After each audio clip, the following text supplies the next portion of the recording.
हे guys, welcome back once again. मैं Kapil Kadian, your science गुरु जी। तो ये वीडियो काफी इंपॉर्टेंट रहेगी हमारे क्लास 10 साइंस स्टूडेंट्स के लिए। तो इस वीडियो में बात करेंगे आज 2 marks important question answer for your board exams. जो 2 मार्क्स के इंपॉर्टेंट क्वेश्चन जो हमारे बोर्ड एग्जाम्स में पूछे जाने हैं, तो वो सब कवर अप करेंगे अपनी इस वीडियो के अंदर। तो वीडियो को अंत तक जरूर देखिए। और जो भी नए फ्रेंड्स मेरे साथ जुड़ रहे हैं, यदि आपने अभी तक चैनल को सब्सक्राइब नहीं किया तो जल्दी से सब्सक्राइब कर लीजिए और बेल आइकन को प्रेस कर लीजिए। तो बच्चों, जैसा कि मैंने आप सभी के लिए एक सीरीज लॉन्च की थी कि top most important question answer जो हर बार बोर्ड एग्जाम से पूछे जाते हैं, जिसके अंदर हम कवर अप कर रहे हैं अपने previous year question, NCERT exemplar plus हमारे जो भी एनसीईआरटी से टॉप मोस्ट इंपोर्टेंट क्वेश्चन है। तो उन सब की वीडियोस में ऑलरेडी 1 बाय 1 अपलोड कर रहा हूं अपने यूट्यूब चैनल पर। तो जो स्टूडेंट्स मेरे साथ नहीं जुड़ रहे हैं, जिन्होंने अभी तक उन वीडियोस को नहीं देखा, केमिस्ट्री की ऑलरेडी मैं सभी वीडियोस अपलोड कर चुका हूं, हमारे फिजिक्स की भी सभी वीडियोस ऑलमोस्ट सभी अपलोड हो चुकी हैं। तो उन सब का आपको लिंक डिस्क्रिप्शन में जरूर मिल जाएगा। तो डिस्क्रिप्शन में जाएं जल्दी से और सभी को लिंक को ग्रैब कर लीजिए और 1 बाय 1 सभी वीडियोस को वॉच कीजिए, जो आपकी हेल्प करेंगे आपके फाइनल बोर्ड एग्जाम्स के लिए। तो आज बात करेंगे हम 2 मार्क्स क्वेश्चन के लिए। तो आज का क्वेश्चन फर्स्ट कौन सा रहने वाला है हमारे बोर्ड एग्जाम्स के लिए, कि where do the plant get each of the raw material required for the photosynthesis. कि जो प्लांट्स होते हैं वो गेटअप करती हैं किसको, रॉ मटेरियल। वो कहां से करते हैं रॉ मटेरियल को अपनी फोटोसिंथेसिस प्रोसेस के लिए। तो फर्स्ट ऑफ ऑल देखिए इसके अंदर कि the raw material for a photosynthesis, जो रॉ मटेरियल है फोटोसिंथेसिस प्रोसेस के लिए बच्चों, वो कौन कौन सा होता है आपका, कार्बन डाइऑक्साइड एंड वाटर। कि the plant gets carbon dioxide from the atmosphere. जो प्लांट्स होते हैं बेसिकली वो अपनी कार्बन डाइऑक्साइड को कहां से लेंगे, बेसिकली एटमॉस्फेयर से। And while the water is obtained from the soil, और जो वाटर को गेटअप करेंगे by the help of a roots, तो उस प्रोसेस को हम क्या बोलते हैं, जाइलम प्रोसेस के माध्यम से। और मिट्टी से वो अपने वाटर को गेटअप करते हैं। कि the energy required for this process is receive by, जो एनर्जी रिसीव करेंगे वो बाय द हेल्प, किसकी हेल्प से, क्लोरोफिल। ठीक है ना, from the sun in the form of a light. तो दोबारा देख लीजिए, रॉ मटेरियल कौन कौन से आपका, कार्बन डाइऑक्साइड एंड वाटर है। जो प्लांट एनर्जी गेटअप करते हैं, जो carbon dioxide from the atmosphere, and while the water is obtained from the soil, and the energy required for this process receive by the chlorophyll. जो energy receive करेंगे वो किस process के माध्यम से करेंगे, chlorophyll from the sun in the form of a sunlight के रूप में। तो ये भी काफी इंपॉर्टेंट क्वेश्चन है। तो ये सब क्वेश्चन आपने बिल्कुल भी कवर करने हैं, कोई भी क्वेश्चन से ड्रॉप नहीं करना। ये सब फाइनल एग्जाम्स के लिए काफी इंपॉर्टेंट रहने वाले हैं। उसके बाद बात करेंगे बच्चों नेक्स्ट क्वेश्चन, ये भी 2 मार्क्स के लिए, सारे 2 मार्क्स क्वेश्चंस की बात कर रहे हैं आज इस वीडियो में। कि what is the role of an acid in our stomach. जो हमारा स्टमक होता है बेसिकली उसके अंदर HCl एसिड होता है, हाइड्रोक्लोरिक एसिड, कि उसका क्या रोल है। तो देखिए इस केस के अंदर क्या होता है कि the hydrochloric acid in our stomach create an acidic medium. वो क्या क्रिएट करता है, एसिडिक मीडियम को क्रिएट करता है। कि which facilitate the action of enzyme pepsin, जो एक्शन ऑफ पेप्सिन एंजाइम्स के लिए क्रिएट होता है, एक्शन उसके लिए फैसिलिटेट होता है। अब इस केस में आप ये ऐसे भी लिख सकते हो कि जो HCl एसिड है वो फूड को डाइजेस्ट करने के लिए, किल ऑफ द बैक्टीरिया को करने के लिए उसका हमारे स्टमक के अंदर बहुत महत्व है। उसके बाद नेक्स्ट क्वेश्चन है बच्चों हमारा, लिस्ट एनी टू ऑब्जर्वेशन। ये क्वेश्चन भी काफी इंपॉर्टेंट है, केमिस्ट्री से है। कि list and two observation when a lead nitrate is heated. जब लेड नाइट्रेट को आप हीट करोगे टेस्ट ड्राई ट्यूब के अंदर, तो सबसे पहले आपको लेड नाइट्रेट का फार्मूला लिख के दिखा देता हूं मैं, PbNO3 का twice, this is a lead nitrate. जैसे ही आप इसको हीट करते हैं किसी भी ड्राई टेस्ट ट्यूब के अंदर, तो आपको क्या ऑब्जर्वेशन मिलती है। तो फर्स्ट ऑफ ऑल हम बात करेंगे यहाँ पर evolution of a reddish brown gas. तो बच्चों जैसे ही हम इसको हीट करते हैं, हीट करने से हमारे पास PbO आ जाएगा, लेड ऑक्साइड, प्लस क्या निकलेगी, NO2 गैस निकलेगी, प्लस ऑक्सीजन गैस की फॉर्मेशन होगी। तो सबसे पहले evolution of reddish brown gas. अब जो NO2 होती है दिस इज कॉल्ड, इसको हम क्या बोलते हैं, रेडिश ब्राउन गैस बोलेंगे। उसके बाद सेकंड कि light yellow residue of a lead oxide. जो क्या बनेगा हमारा, जो लाइट येलो होगा, लाइट येलो रेजिड्यू मींस कोई जो अवशेष बचता है उसको हम क्या बोलेंगे, लेड ऑक्साइड बोलेंगे। तो ये क्वेश्चन सभी आपने 1 बाय 1 सभी क्लियर करने हैं अपने फाइनल एग्जाम्स के लिए। सो नेक्स्ट क्वेश्चन है बच्चों, give the two difference between pepsin and trypsin.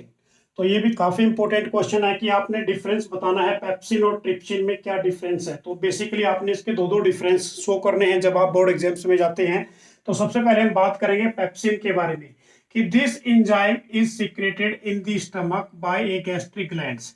तो बेसिकली ये एंजाइम्स कहां पर सीक्रेट होता है, हमारे स्टमक के अंदर, ठीक है ना, बाय द गैस्ट्रिक ग्लैंड के माध्यम से। उसके बाद it act in A acidic medium, ये एक्ट करता है किसको? एसिडिक मीडियम को। क्लियर हो गया? पेप्सिन बेसिकली वो एंजाइम्स है जो सीक्रेटेड होता है in the stomach by the gastric glands and the second point it act as a acidic medium, ये एसिडिक मीडियम के अंदर होगा। उसके बाद ट्रिप्सिन की बात करते हैं कि this enzyme is secreted in the small intestine by the pancreas, ये कहां पर सीक्रेट होता है? स्मॉल इंटेस्टाइन के अंदर, किसके माध्यम से? बाय द पैनक्रियाज के माध्यम से। उसके बाद it act in the alkaline medium, ये क्या एक्ट करता है? Alkaline medium. अब एल्केलाइन मींस लाइक इसको आप क्या बोलोगे? बेसिक मीडियम, ठीक है ना, बेसिक मीडियम आप इसको कह सकते हैं। तो ये थे हमारे difference between pepsin and trypsin के अंदर। उसके बाद बच्चों नेक्स्ट क्वेश्चन है मेंशन द 4 कैरेक्टरिस्टिक्स कि which change with the increase molecular mass of A homologous series. देखो 4 कोई कैरेक्टरिस्टिक्स बताने हैं आपने, कब? कि when change with increasing molecular mass in A homologous series, कि जब इंक्रीजिंग वे में होता है molecular mass in case of A homologous series. तो इसके लिए क्या लिखोगे आप? फर्स्ट पॉइंट कि increase the melting and boiling point, increase होगा मेल्टिंग और बॉइलिंग पॉइंट। उसके बाद सेकंड जो इसकी सोलेबिलिटी है, solubility in a particular solvent, जो सोलेबिलिटी होगी वो एक किसी पर्टिकुलर सोलवेंट्स की होगी। उसके बाद third point the specific gravity changes, और इसकी जो ग्रेविटी चेंज होगी वो एक स्पेसिफिक वे में चेंज होगी।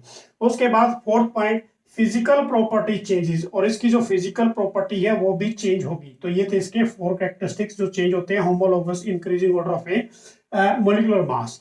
तो ये दोनों क्वेश्चंस काफी इंपॉर्टेंट है, तो सब ये क्वेश्चंस आप अच्छे स्टूडेंट्स ने सभी ने ये कवर करने हैं, क्योंकि ये वही टॉप मोस्ट इंपॉर्टेंट क्वेश्चन है जो फाइनल एग्जाम से पूछे जाते हैं बच्चों।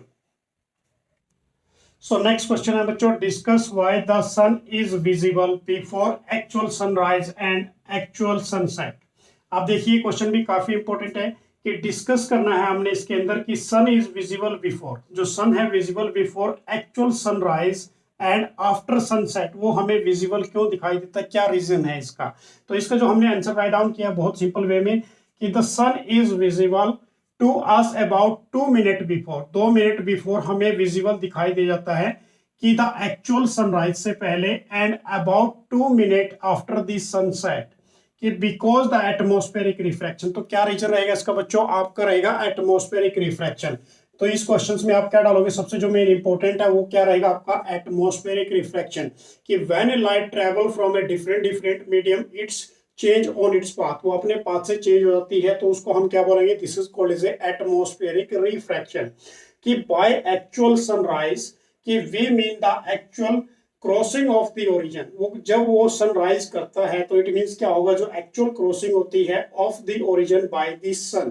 क्लियर हो गया ये भी कॉन्सेप्ट। उसके बाद the actual and apparent position of the sun with respect to the origin, जो एक्चुअल होगी और जो अपरेंट पोजीशन होगी सन की वो विद रिस्पेक्ट टू किसके रिस्पेक्ट होगी बच्चों? वो ओरिजिन पॉइंट के रिस्पेक्ट होगी। कि the time difference between the actual sunset and the apparent sunset, जो डिफरेंस आया टाइम का किसके बीच में आया? एक्चुअल सनसेट के और अपरेंट सनसेट के, इज अबाउट 2, उसका कितना टाइम का डिफरेंस रह गया? वहां पर 2 मिनट्स का डिफरेंस हो गया। कि the apparent flattening of the sun's disc at the sunrise and a sunset is due to the same phenomena. अब देखिए दोबारा फिर इस क्वेश्चन को कि the sun is visible is about 2 minutes before the actual sunrise and about in 2 minutes after in the actual sunset, because due to the atmospheric refraction कि by the actual sunrise we mean the actual crossing of the origin by the sun, कि the actual apparent position of the sun with respect to the origin। Clear हो गया? उसके बाद जो time difference between sunrise, जो actual sunset है और apparent sunset है, इज अबाउट, उसके बीच में कितना डिफरेंस है? 2 मिनट्स का। कि the apparent flattening of the sun disc is to be a sunrise and sunset is also due to the same phenomena. अब बेसिकली इस डायग्राम को अच्छी तरीके से समझिए। सबसे पहले तो यहाँ पर क्या है कि हमारी अर्थ प्रेजेंट कर रही है, अर्थ के बाहर this is called as atmosphere, और यहाँ पर कोई भी ऑब्जर्वर आपको दिखाई दे रहा है। अब यहाँ पर जो हमारे ओरिजिन पॉइंट है और यहाँ पर जो सन है, अब सन ओरिजिन पॉइंट से निकलता है। अब यहाँ पर आपको अप्रेंट पोजीशन दिखेगी सन की, ये अप्रेंट पोजीशन आपको शो होगी। अप्रेंट पोजीशन को मैंने एक डॉटेड लाइंस के रूप में डिनोट किया है, और जो एक्चुअल में है सन जो हमारा, उसको मैंने डार्क लाइन से डिनोट किया है। जो सन होता है हमारा वो ओरिजिन पॉइंट से भी बिलो होता है। तो ये काफी सीरियस सा क्वेश्चन है, इसको अच्छे तरीके से आप सभी स्टूडेंट्स ने करना है। सो नेक्स्ट क्वेश्चन है बच्चों, draw the circuit diagram to show that the two resistor is connected in series. आपने इसका सर्किट डायग्राम बनाना है। कब बनाना है कि दो रजिस्टर कनेक्टेड किए गए हैं किसके अंदर, सीरीज के अंदर। Second point, in a circuit if the two resistor of a 5 ohm and 10 ohm are connected in series, how does the current passing through in the two resistor compare. तो आपने इस करंट को भी compare करके दिखाना है कि दो रजिस्टर आपको सीरीज में लगाए दिखाई दे रहे हैं यहाँ पर, 5 ohm का और 10 ohm का। तो सबसे पहले मैं स्टार्ट करता हूँ, इसका जो आंसर रहेगा हमारा फर्स्ट पार्ट का, कि आपने सर्किट डायग्राम बनाना है to show the resistor is connected in series. तो सीरीज के अंदर कनेक्टेड है। तो सबसे पहले देखिए इसका सीरीज वाला कॉम्बिनेशन क्या होता है कि दो रजिस्टर मैंने कनेक्टेड कर दिए कहां पर, सीरीज के अंदर। तो ये मैंने R1 ले लिया फर्स्ट वाला, और ये मैंने सेकंड ले लिया R2। So this is the first resistor, this is the second register connected in, किसके साथ कनेक्टेड करोगे, positive and negative and, positive and negative and. अब जो करंट है हमारा वो हमेशा पॉजिटिव एंड से फ्लो करेगा, और यहाँ पर ये नेगेटिव एंड हो गया आपका। अब इसके साथ आप क्या लगाओगे, यहाँ पर एक की लगा दोगे बच्चों, और की के साथ आपने यहाँ पर क्या लगा दिया, एक एमीटर लगा दिया। सो this is the close circuit, ये क्लोज सर्किट बन गया कनेक्टेड इन द सीरीज, जिसको हमने कनेक्ट किया सीरीज के अंदर। करंट हमारा ऐसे फ्लो करेगा आई इस सर्किट के अंदर, और वापस आते हुए कहां पर आ जाएगा, नेगेटिव सर्किट के अंदर आ जाएगा। सो this is the close circuit, ये क्लोज सर्किट है किसी भी दो रजिस्टर का कनेक्टेड इन सीरीज के अंदर। अब सेकंड उसने बी पार्ट के अंदर पूछा है कि दो आपने रजिस्टर लगा दिए। फर्स्ट रजिस्टर आपने लगा दिया 5 ohm, यहाँ पर ये 5 ohm है, क्लियर है। सेकेंड ऑफ रजिस्टर उसने लगा रखा है यहाँ पर 10 ohm। अब ये 10 ohm लगा दिया, और सीरीज के अंदर कनेक्टेड है। अब ये दोनों सीरीज के अंदर है, पॉजिटिव नेगेटिव, पॉजिटिव नेगेटिव, और यहाँ पर की है आपकी बच्चों, और यहाँ पर आपका क्या है, एमीटर है। अब इसके अंदर वो पूछ रहा है कि how does the current passing through in the two register, की करंट कैसे पास करेगा इन दिस रजिस्टर के अंदर। तो इसका आंसर आप क्या लिखोगे आप, कि जब भी कोई रजिस्टर सीरीज कॉम्बिनेशन में होता है तो इस केस में क्या लिखोगे कि current I is following through in the same amount, same amount से करंट फ्लो करेगा, क्योंकि सीरीज कॉम्बिनेशन है, करंट कभी भी यहाँ पर डिवाइड नहीं होगा। ओनली पैरेलल कॉम्बिनेशन के अंदर करंट डिवाइड होगा, सीरीज कॉम्बिनेशन के अंदर करंट सीधा ही क्या करेगा, यहाँ से पास कर जाएगा। पहले के अंदर से 5 ohm के अंदर से भी 5 सेम करंट रहेगा, और जो सेकंड वाला है 10 ohm वहां से भी यहाँ पर क्या रहेगा, सेम करंट रहेगा। तो ये क्वेश्चन भी बहुत अच्छा है। सो नेक्स्ट क्वेश्चन है बच्चों, व्हाट इज लिम्स, क्या होते हैं, and how is the composition of A limbs in different from the blood plasma, list the two function of a lymphatic system. तो सबसे पहले देखिए कि व्हाट इज लिम्स क्या होंगे और उनकी कंपोजिशन क्या होगी। Lymph is different from the blood plasma से क्यों डिफरेंट होते हैं, and list two function of a lymphatic system. तो इसके आपके दो लिम्फेटिक सिस्टम के बारे में भी बताना है। तो सबसे पहले हम बात करेंगे यहाँ पर लिम्स के बारे में, कि lymph is a circulatory fluid. जो लिम्स होते हैं वो सर्कुलेटरी फ्लूइड होता है, एक फ्लूइड होता है विच flow in the lymphatic capillary, जो फ्लो करता है किसके अंदर, एक लिम्फेटिक जो कैपिलरीज होती है उनके अंदर से, कि which join the large lymph cells. देखिए वंस अगेन फिर देखिए इसको, कि क्या होगा कि lymphs is the circulatory fluid, एक सर्कुलेटरी फ्लूइड होता है कि which flow in the lymphatic capillary, जो फ्लो करता है किसके अंदर, लिम्फेटिक कैपिलरी के अंदर, कि which join to form a large lymphs, जो वेसल्स होती है उनको जोड़ने का कार्य करता है, ठीक है ना। उसके बाद what you mean by the composition of the lymphs, composition क्या होगी लिम्फ्स की, ये भी देखिए कि लिम्फ्स इज ए कलरलेस, जो लिम्फ्स होते हैं वो कलरलेस होंगे, and contain less protein than plasma, और ये कंटेन क्या करते हैं, लेस प्रोटीन देन किससे, प्लाज्मा से। उसके बाद what is the function of a lymphs, lymphs के फंक्शन क्या हैं।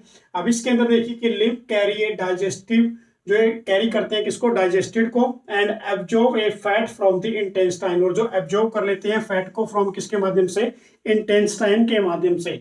उसके बाद second point, it drain excessive fluid from the extra cellular space back into the blood. अब जो ये ड्रेनेज करते हैं किसको, एक्सेसिव, जो ज्यादा अमाउंट्स में फ्लूइड प्रेजेंट करता है फ्रॉम एक्स्ट्रा सेलुलर स्पेस के अंदर बैक इनटू दी, और उसको कहां पर लेके जाते हैं, ब्लड के अंदर। तो वंस अगेन फिर देखिए, lymph is a circulatory fluid which flow in the lymphatic capillary which join in the form of a large lymph vessel के साथ ये जुड़े होते हैं। कंपोजिशन क्या होगी, lymph is a colourless and contain a less protein than a plasma. उसके बाद इसके जो फंक्शन होंगे, lymph carry a digested and absorb fat from the intestine, and the second point it drain the excessive fluid and extracellular space back into the blood। उसको वापस कहां कर देते हैं, back into the blood के अंदर। तो क्लियर हो गया ये क्वेश्चन। सो नेक्स्ट क्वेश्चन है बच्चों, what are hydrocarbon, give the example कि हाइड्रोकार्बन क्या होते हैं, what is the hydrocarbon and give a structural difference between saturated and unsaturated hydrocarbon with two example. तो देखिए इस क्वेश्चन में क्या बताना है, हमने सबसे पहले हाइड्रोकार्बन के बारे में बताना, उसका एग्जांपल देना है। सेकेंडली स्ट्रक्चर डिफरेंस करके दिखाना है सैचुरेटेड का और unsaturated hydrocarbon with a two example each, हर के दो एग्जांपल्स देने हैं। तो सबसे पहले हम बात करेंगे हाइड्रोकार्बन की। हाइड्रोकार्बन क्या होते हैं कि compound of a carbon and hydrogen, he is called as a hydrocarbon. उसको हम क्या बोलेंगे, हाइड्रोकार्बन बोलेंगे, जिसके अंदर कार्बन हो और हाइड्रोजन हो। एंड एग्जाम्पल क्या रहेगा बच्चों इसका, मीथेन रहेगा। This is the first example methane and the second example is a ethane. उसके बाद इसने पूछा है structural difference between saturated and unsaturated, कि सैचुरेटेड हाइड्रोकार्बन क्या होते हैं कि contain carbon with carbon single bond, जो सिंगल बॉन्ड की फॉर्मेशन देते हैं, this is called is a saturated hydrocarbon. उसको आप क्या बोलोगे, सैचुरेटेड हाइड्रोकार्बन। रही बात किसकी, हमारी अनसैचुरेटेड हाइड्रोकार्बन की, कि unsaturated hydrocarbon contain at least one carbon carbon double bond. एक एटलीस्ट क्या देगा, वो carbon with carbon double bond देगा और एक ट्रिपल बॉन्ड की फॉर्मेशन देगा, या तो एक डबल देगा या फिर एक ट्रिपल बॉन्ड की फॉर्मेशन देगा। सो this is called is a unsaturated hydrocarbon. उसको आप क्या बोलोगे, अनसैचुरेटेड हाइड्रोकार्बन।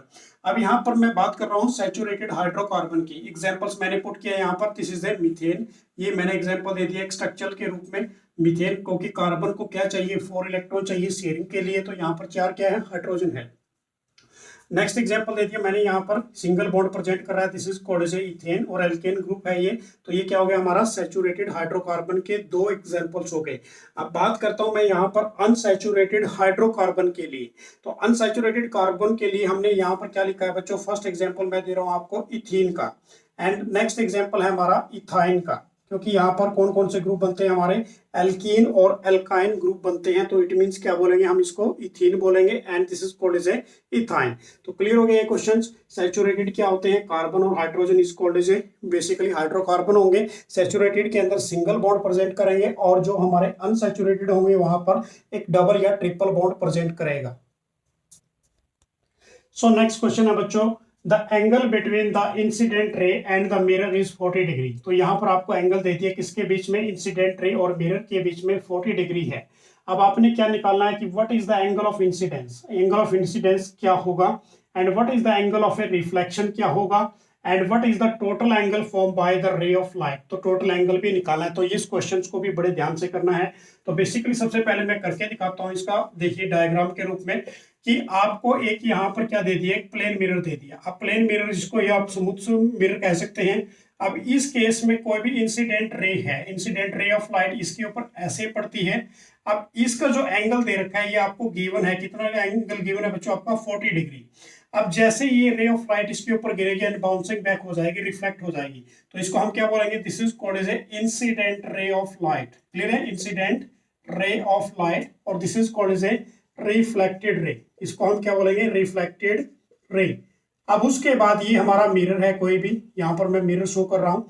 अब जो ये एंगल हमें दे दिया 40 डिग्री का, अब इसके मैंने पहले भी बताया था आपको, ये लास्ट वीडियोस के अंदर आप सभी के लिए अपलोड किया था लाइट वाले उसके अंदर।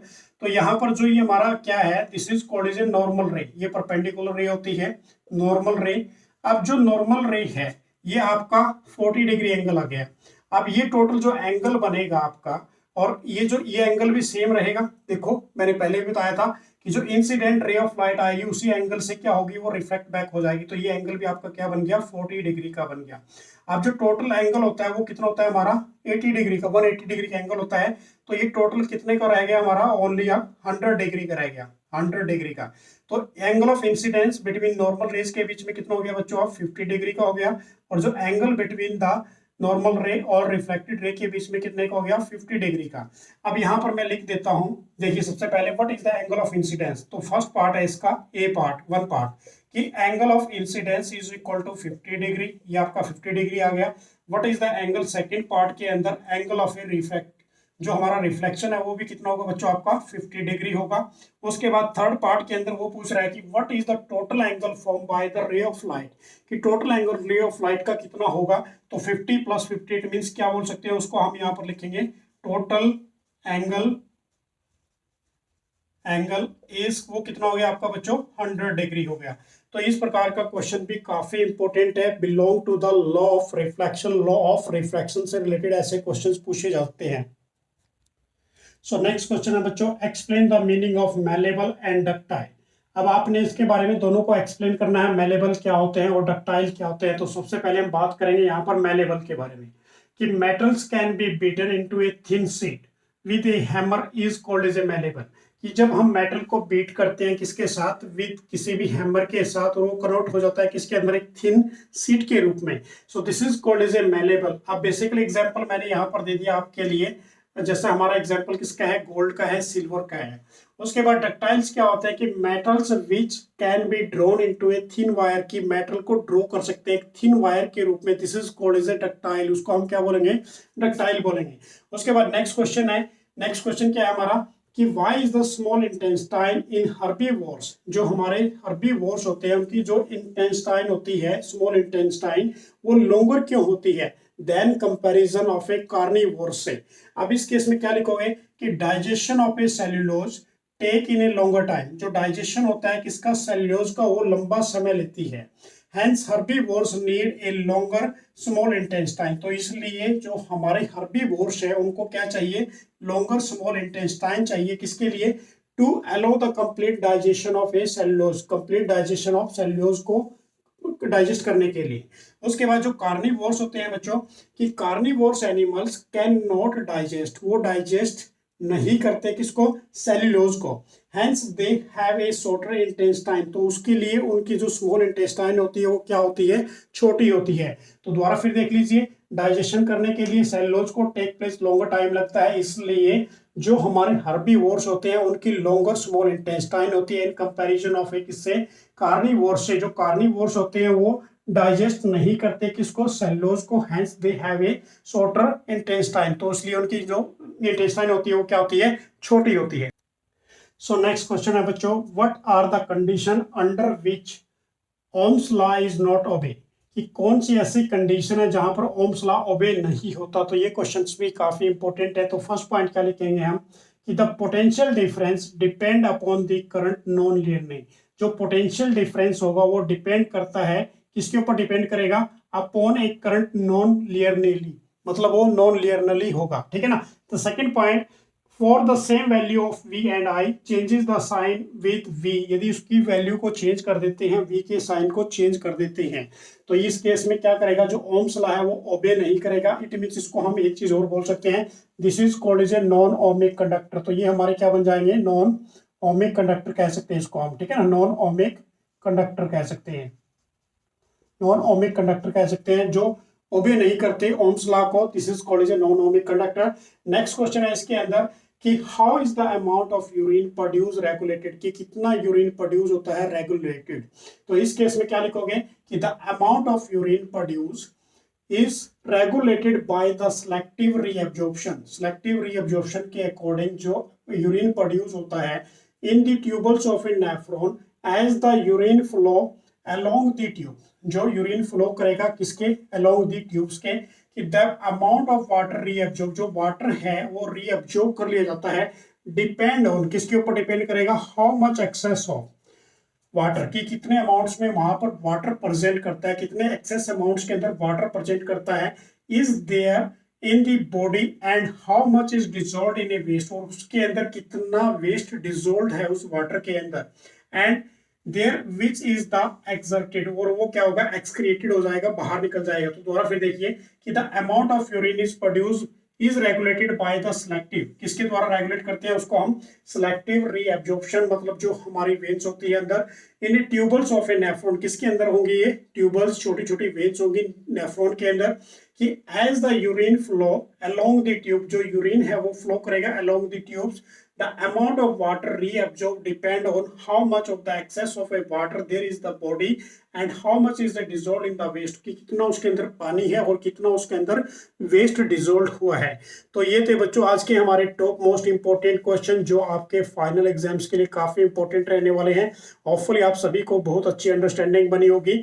तो जल्दी से इस वीडियो को लाइक शेयर और सब्सक्राइब जरूर कीजिए और नेक्स्ट वीडियो आपके लिए बहुत जल्दी लेके आएंगे फिर कुछ इंपॉर्टेंट क्वेश्चंस की। Thanks for watching, bye, good luck, जय हिंद, जय भारत।